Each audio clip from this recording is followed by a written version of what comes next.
We come to the elevator in the Chiang Mai University. It's AMS, Association of Medical Science, and the button is replaced with a generic one. Look at these indicators, pretty cool, eh?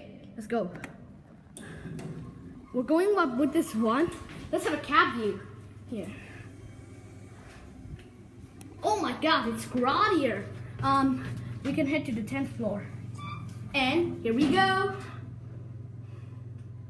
It's made by Sanyu Elevators, Thailand.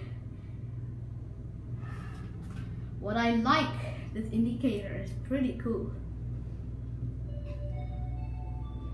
That shines like a Hyundai elevator apparently.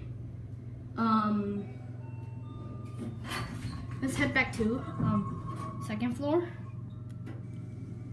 These buttons also seem to be replaced by generic too. But as we know, this, wait, it shows red apparently. Here's the indicator.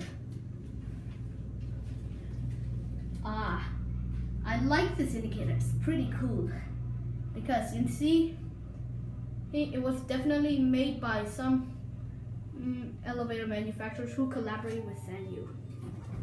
Love that chime. Let's go and then I will see you in the next video. Bye.